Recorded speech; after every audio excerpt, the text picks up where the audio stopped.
Oi gente, tudo bem com vocês? Antes de começar esse vídeo, eu quero agradecer a todo mundo que segue o canal, que deixa mensagem aqui embaixo. Vocês são engraçados, vocês são divertidos, vocês são carinhosos, então eu sinto que o meu canal no YouTube é assim, é uma coisa que é uma comunidade mesmo, sabe? Eu quero muito um dia conhecer todos vocês, então antes de começar esse vídeo eu tinha que falar isso pra vocês. Sei que eu não consigo mais ler todas as mensagens, mas eu tento ver aqueles vídeos que vocês mais pedem. E esse eu acho que é um dos mais pedidos, então eu resolvi fazer hoje, que é como eu aprendi a falar inglês.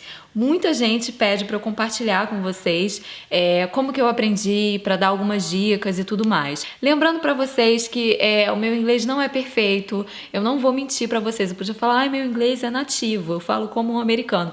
Não, eu não falo como americano e eu nunca vou falar como americano porque eu sempre vou ter sotaque. A não sei que eu faça um curso para reduzir meu sotaque, entendeu? Mas eu também não quero fazer porque eles entendem tudo que eu falo. Mas é óbvio que eu já falei em vários vídeos, se vocês acompanham o canal, vocês já viram que eu tenho problema com R, entendeu? Eu não sei falar esse tal desse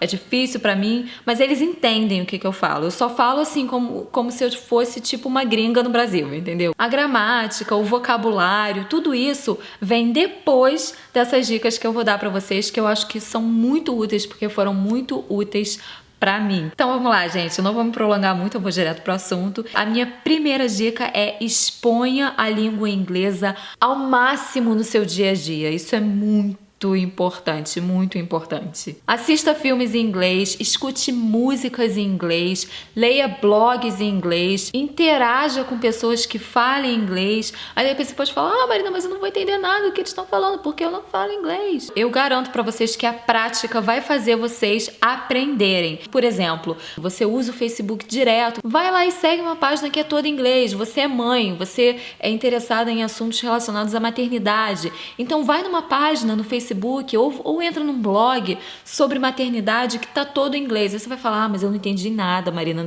Eu entrei lá, eu fiquei louca porque era um monte de palavra lá estranha, alienígena, não entendi nada. Aí de repente você vai nessa página, vai nesse blog no Facebook que você segue, mas que você nunca tem saco de olhar muitas coisas porque você não entende nada, mas aí tem uma foto lá que te chamou a atenção. Você é mãe, o seu bebê tá na faixa de 1 ano, 2 anos, 3 anos, e aí você vê aquela foto, aquela criança tá assim, berrando com lágrimas saindo do olho, tá? Aí você olha para aquela foto e você fala assim, gente, o que é isso? Aí você lê o título da foto, você vê que tá escrito assim, Terrible Twos. Aí você fala, o que é Terrible Two? Aí você vai no Google, procura o que é. Aí você vai falar, gente, eu já vi isso em vários lugares, esse tal de Terrible Twos. Eu não sabia o que era isso, mas agora eu sei. É aquela fase que o teu filho vira tudo de cabeça pra baixo, sai gritando pela casa, jogando tudo pro alto, você fica louca. Ah, isso que é Terrible Twos. Você nunca mais vai esquecer o que é isso, entendeu? Então, foi uma palavrinha só que você aprendeu ali naquela semana, mas já é alguma coisa. Você gosta de Instagram? Segue umas americanas lá no Instagram, os americanos, segue uma galera lá, entendeu? Sabe aquela galera que só posta foto assim, tipo na praia, entendeu? Viajando com um copo de vinho. Você vai vendo as legendas, você vai aprendendo o que significa, porque você vai ficar curioso, entendeu? Pega aquela música que você gosta e traduz pra você entender o que eles estão falando. E começa a cantar em inglês. E quando você começar a cantar em inglês, você vai começar a entender o que você tá cantando. Tem músicas que eu cantava que eu falava assim, gente, eu não acredito que eu tô cantando isso. É óbvio que você não vai aprender a falar inglês da noite pro dia, entendeu? Mas com o tempo, essas coisinhas vão te ajudar. Vão começar a mudar lá a parte do cérebro que aprende novas línguas, entendeu? Ela vai mudando aquilo ali, vai criando uma massa diferente ali naquela parte do cérebro. Então isso vai ajudar muito vocês. O principal disso tudo, que é outra dica que eu vou dar, é que você tem que fazer isso de uma forma prazerosa. Eu vou dar um exemplo pra vocês, contando um pouco da minha história, porque eu acho que é relevante esse vídeo.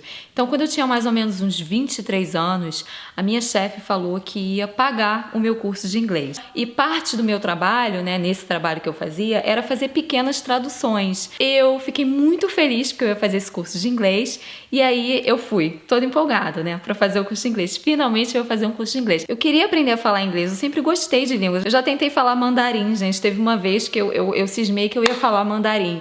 Só que mandarim eu não fui muito bem sucedida não, gente. Só sei falar Ni Hao Ma. Só ni hao ma, ni hao. Mas no inglês, porque o inglês ele tá no nosso dia a dia no Brasil. Se você for parar pra pensar, tem muita série, tem muita coisa em inglês.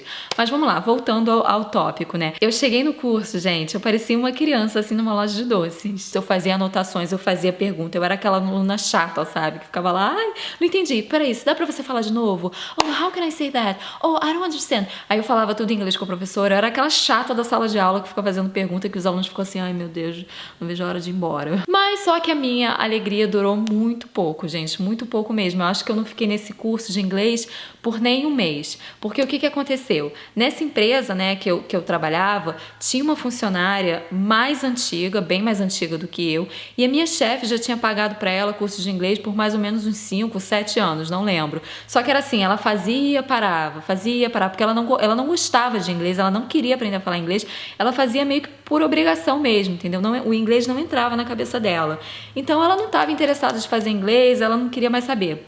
Mas aí a minha chefe resolveu pagar o meu curso e aí ela foi e pediu para minha chefe para fazer também. E aí a minha chefe veio, conversou comigo e falou, Marina, infelizmente não vai dar mais para eu pagar o seu curso de inglês, porque tem essa funcionária que ela quer fazer também de novo e eu vou pagar o curso dela, não vou pagar o seu. Eu fiquei muito triste, gente, muito chateada, porque foi tipo assim, como tirar um doce de uma criança, sabe? Eu tava super empolgada com a aula, fazendo anotação e tudo mais, e o curso era um curso muito caro, não era um curso barato, e eu não tinha condições de pagar aquele curso, porque eu trabalhava, eu ganhava muito pouco nessa época, eu ganhava R$400 por mês, só pra vocês terem uma noção. Fazia faculdade à noite, então era assim, eu trabalhava, estudava, eu não consegui manter o meu curso de inglês, então eu tive que sair. Então eu só fiz durante um mês, e essa funcionária foi fazer o curso de inglês, mas também não ficou muito tempo porque ela não queria fazer o curso de inglês. Mas eu achei interessante falar isso pra vocês, por quê, gente?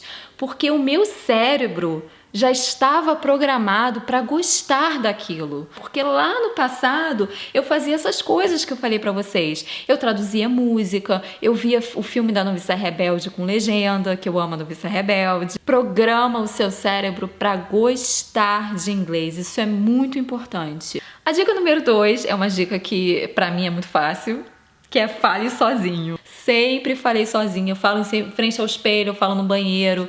Eu amava ficar em casa sozinha porque era a hora que eu tinha pra ficar falando sozinha. Não em inglês, não, eu falo em português mesmo, eu falo em tudo que é língua, eu falo até em língua que eu não sei, eu fico falando sozinha.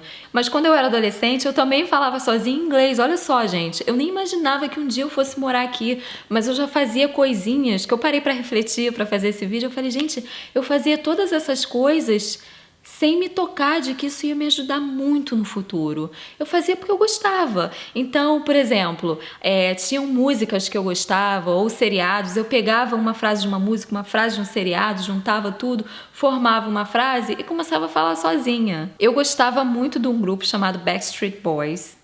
Não sei se a juventude aí conhece, a galera mais nova, mas a galera dos 30, 35, provavelmente dos 35, né? E eu gostava muito deles, o meu quarto era cheio de cartaz deles, então eu sabia todas as músicas deles, gente, todas. Eu anotava as letras, traduzia, eu amava as músicas deles. Então, tem uma música que é Quit Playing Games With My Heart. Às vezes eu tava sozinha em casa, aí eu me pegava falando assim, Quit playing games with my heart. What do you mean? I mean, who are you? You're so stupid. Why? Era um diálogo que eu fazia na minha cabeça de mim comigo mesma, que não tinha nada a ver às vezes, entendeu? Era uma viagem total na maionese, mas eu só gostava de pronunciar aquelas coisas ali, aquelas palavrinhas que eu sabia. E às vezes eu botava isso tudo junto e ficava lá falando sozinha. Isso, mal ou bem, me ajudou. Eu fui me acostumando a falar, eu fui perdendo a vergonha. Tudo bem que não tinha ninguém, era só eu. Mas esse é o passo principal para você que tem vergonha de falar inglês. Porque do que as pessoas vão achar, vão falar que você está falando errado. Começa falando sozinho, que isso vai te ajudar. Você tem que perder a vergonha. Porque aquela pessoa que está te julgando, de repente sabe menos que você, de repente fala pior que você. Mas a confiança dela é tão grande, entendeu? Que às vezes as pessoas até acham que o inglês dela é maravilhoso, mas é uma porcaria. Mas ela é tão confiante que as pessoas se enganam. Então, seja confiante. Por mais que você esteja falando errado, de repente você realmente está falando errado, mas fale. fale, porque se você estiver falando errado, se a pessoa com quem você estiver falando entender inglês, aquela pessoa vai te corrigir, você vai acabar aprendendo. Então, eu vou dar outro exemplo para vocês, muito legal, de uma coisa que aconteceu comigo. Eu vendia quadros em Copacabana, junto com meu irmão, já falei isso em alguns vídeos. Eu acho que o primeiro quadro que a gente vendeu foi para uma canadense. Então, ela falou, ai, o quadro é lindo, não sei o quê, e tá. Aí eu falei, de onde você é? Aí ela falou, Canada. Eu falei, oh, Canada. Oh, it's so fair. Aí ela falou assim, fair? É fair. Fair away. Aí ela olhou pra mim e ela falou, oh, no, honey, it's far away. Aí eu falei, longe é far, não é fair. Fair é outra coisa, fair é justo e far é longe. E aquela canadense me explicou isso. Então, a partir daquele momento, eu nunca mais errei. Por que eu aprendi? Porque eu falei, porque eu não tive vergonha de falar errado. Então, isso é muito importante, gente. Não tenha vergonha de falar inglês. Se você ficar esperando você estar preparado para falar inglês, você nunca vai falar inglês, porque você nunca vai estar preparado. A gente nunca está 100% preparado para uma coisa se a gente não começar a praticar. Isso é para tudo na vida. Quando você começa numa função nova, no emprego, por mais que você fale, eu estou preparado para essa função, quando você começa a fazer aquela função, você aprende coisas que você não sabia, você não estava 100% preparado. Mas se você ficar com medo de tentar, você nunca vai conseguir aprender. Tem pessoas que fazem cursos de inglês por anos da vida. Eu conheço gente que fez cursos de inglês por 10 anos, sem parar. E não consegue falar inglês, não consegue sustentar um diálogo em inglês, porque essa pessoa tem vergonha de falar. Não tem como eu salientar para vocês como que essa dica é importante para qualquer língua. Isso tudo que eu tô falando aqui não se aplica só para inglês, se aplica para qualquer língua que você for aprender. Você não precisa ser perfeito, entendeu? A perfeição vem com a prática. Antes de vocês entrarem num cursinho de inglês, eu acho que é muito importante que vocês sigam essas dicas que eu falei para vocês, que é preparar o seu cérebro para aprender isso de uma forma prazerosa. Se você não fizer isso, o aprendizado vai ser muito lento e torturoso para vocês. Então, eu conheço gente que tenta aprender inglês que para eles é um custo, porque eles odeiam o inglês. Então, volta lá atrás, é isso que eu tô falando, procura uma coisa que te dê prazer. Então é isso, gente, essas dicas que eu dei pra vocês, eu espero que ajude vocês, porque me ajudaram muito, muito mesmo. Eu aprendi inglês meio que na marra mesmo, entendeu? No dia a dia. Quando eu vim pra cá, eu já falava inglês, mas não era um inglês de cursinho, não era um inglês com aquela gramática maravilhosa. Eu fui aprendendo no dia a dia, eu fui aprendendo com letras de música, eu fui aprendendo com filmes. Eu espero que esse vídeo tenha ajudado vocês com essas dicas de inglês. Não esquece de se inscrever no canal para ver os próximos vídeos, de curtir esse vídeo, se você curtiu esse vídeo, claro. E é isso, beijo, tchau!